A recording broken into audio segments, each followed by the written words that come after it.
नमस्कार, आप देख रहे हैं TV9 डिजिटल और मैं हूं रमन सैनी।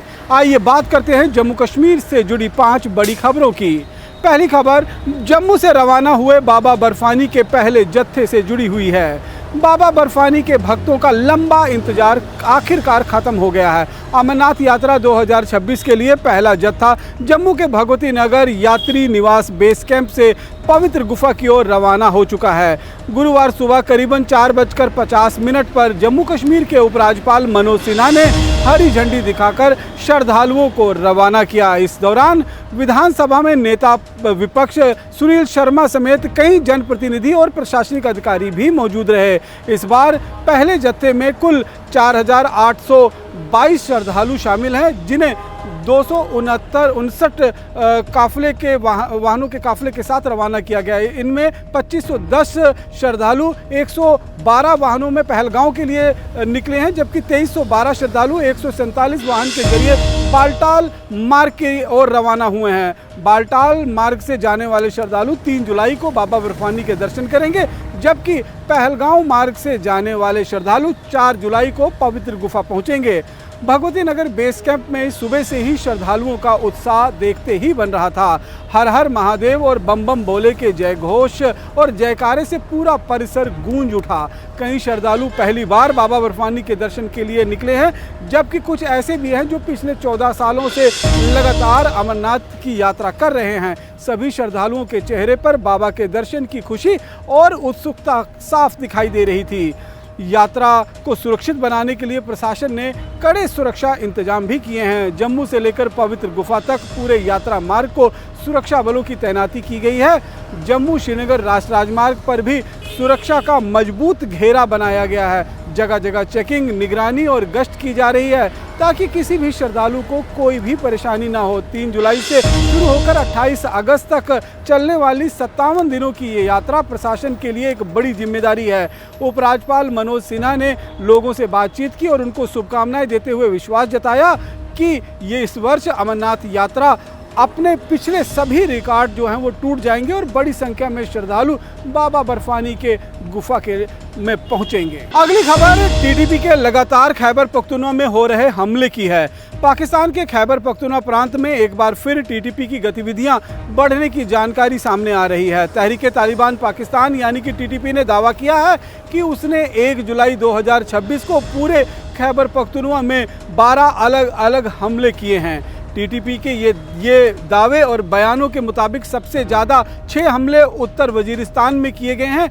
ये इलाका लंबे समय से टीटीपी और सैन्य अभियानों का एक केंद्र रहा है। इसके अलावा डेरा इस्माइल खान में 2 हमले करने का दावा किया गया है। वहीं बाजोर, शांगला, पेशावर और कोहाटा में भी एक हमला करने की जिम्मेदारी टीटीपी ने ली है। अगर टीटीपी का ये दावे सही साबित होते हैं तो ये साफ संकेत है कि पाकिस्तान के खैबर पख्तूनख्वा में सुरक्षा हालात अब भी पूरी तरह से पाकिस्तान के नियंत्रण में नहीं है।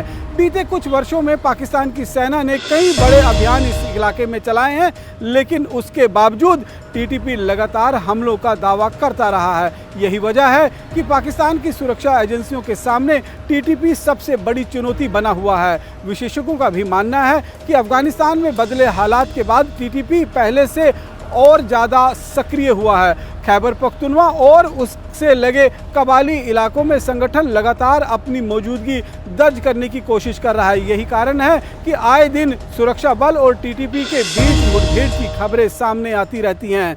फिलहाल टीटीपी ने इन 12 हमलों के दावों की स्वतंत्र पुष्टि तो कर दी है, लेकिन अभी पाकिस्तान की सुरक्षा एजेंसियां घटनाओं की जांच कर रही हैं और आधिकारिक जानकारी का जो है वो इंतजार किया जा रहा है। लेकिन इतना जरूर है कि टीटीपी के लगातार इन दावों से पाकिस्तान की आंतरिक सुरक्षा व्यवस्था और आतंकवाद से निपटने की रणनीति पर कई गंभीर सवाल खड़े कर दिए हैं। अब बात करते हैं जम्मू कश्मीर में इंटेलिजेंस इनपुट के हवाले से आई एक बड़ी खबर की।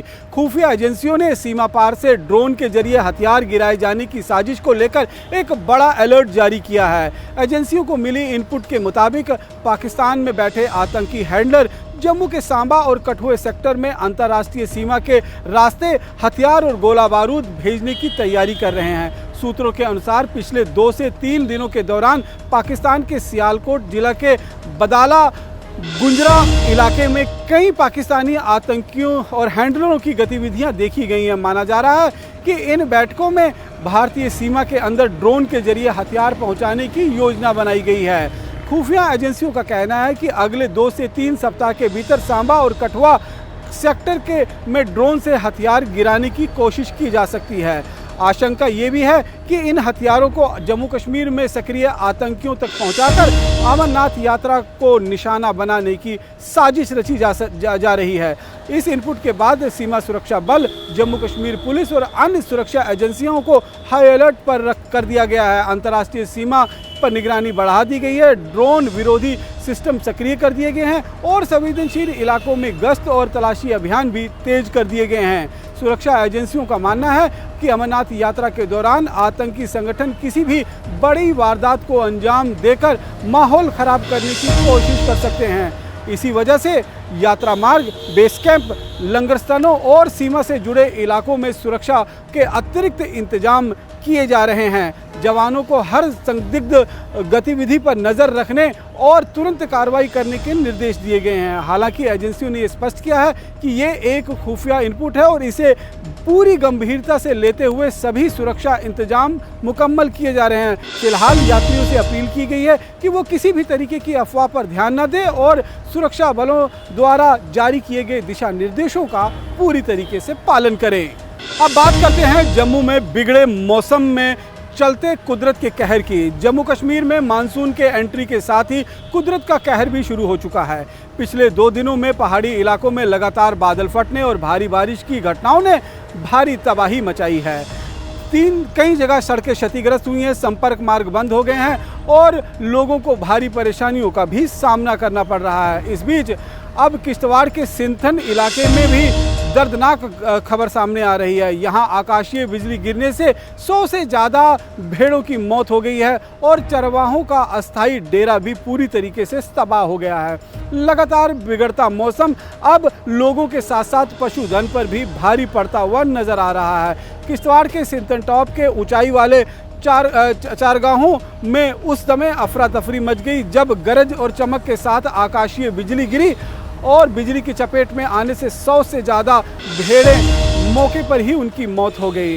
इस हादसे में चरवाहों का स्थायी शेड भी पूरी तरीके से नष्ट हो गया है। बताया जा रहा है कि खराब मौसम के दौरान भेड़ें एक ही जगह पर मौजूद थी, तभी बिजली गिरने से पूरा झुंड उसकी चपेट में आ गया। इस घटना से चरवाहे को लाखों रुपए का आर्थिक नुकसान भी हुआ है। प्रशासन को घटना की जानकारी दे दी गई है और नुकसान का आकलन भी किया जा रहा है। इससे एक दिन पहले डोडा और किश्तवाड़ के कई इलाकों में बादल फटने की घटनाएं सामने आई थी। भारी बारिश के कारण अचानक बाढ़ जैसे हालात बन गए, कई सड़कें मलबे से भर गई, कई सड़कों मार्गों को नुकसान पहुंचा और कई गांवों का संपर्क कुछ समय के लिए टूट गया। प्रशासन और राहत एजेंसियों ने तुरंत मोर्चा संभालते हुए सड़कें खोलने और प्रभावित इलाकों में राहत कार्य शुरू किया। मौसम विभाग ने भी आने वाले दिनों में जम्मू कश्मीर के कई हिस्सों में भारी बारिश, गरज, चमक और आकाशीय बिजली गिरने की संभावना जताई है।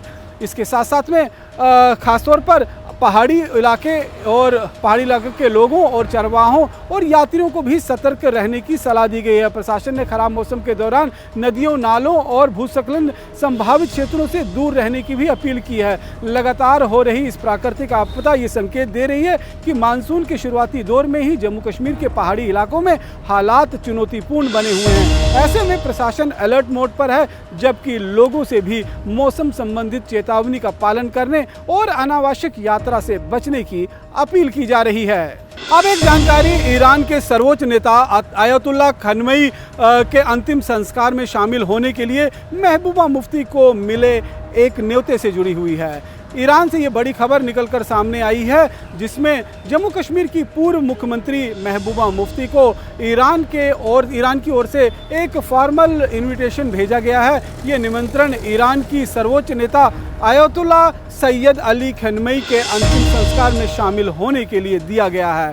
जानकारी के मुताबिक महबूबा मुफ्ती ने इस निमंत्रण को स्वीकार कर लिया है और वह अंतिम संस्कार में शामिल होने के लिए ईरान भी जाने वाली हैं। बताया जा रहा है कि ईरान सरकार ने दुनिया के कई देशों के राजनीतिक और धार्मिक नेताओं को भी इस समारोह में शामिल होने का निमंत्रण भेजा है। उन्हीं में महबूबा मुफ्ती का नाम भी शामिल है। उनके इस दौरे को राजनीतिक और कूटनीतिक दृष्टि से बेहद महत्वपूर्ण माना जा रहा है। सूत्रों के अनुसार महबूबा मुफ्ती अंतिम संस्कार में शामिल होंगी, आयतुल्ला अली खamenei को श्रद्धांजलि अर्पित करेंगी और ईरानी नेतृत्व के प्रति अपनी संवेदनाएं व्यक्त करेंगी।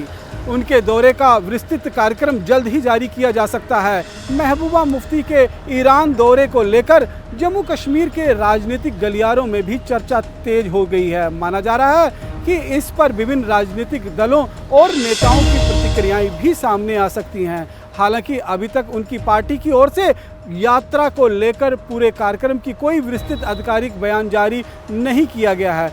फिलहाल सभी की नज़रें इस बात पर टिकी हुई हैं कि महबूबा मुफ्ती कब ईरान रवाना होती हैं और इस दौरान उनकी किन किन नेताओं से मुलाकात होती है।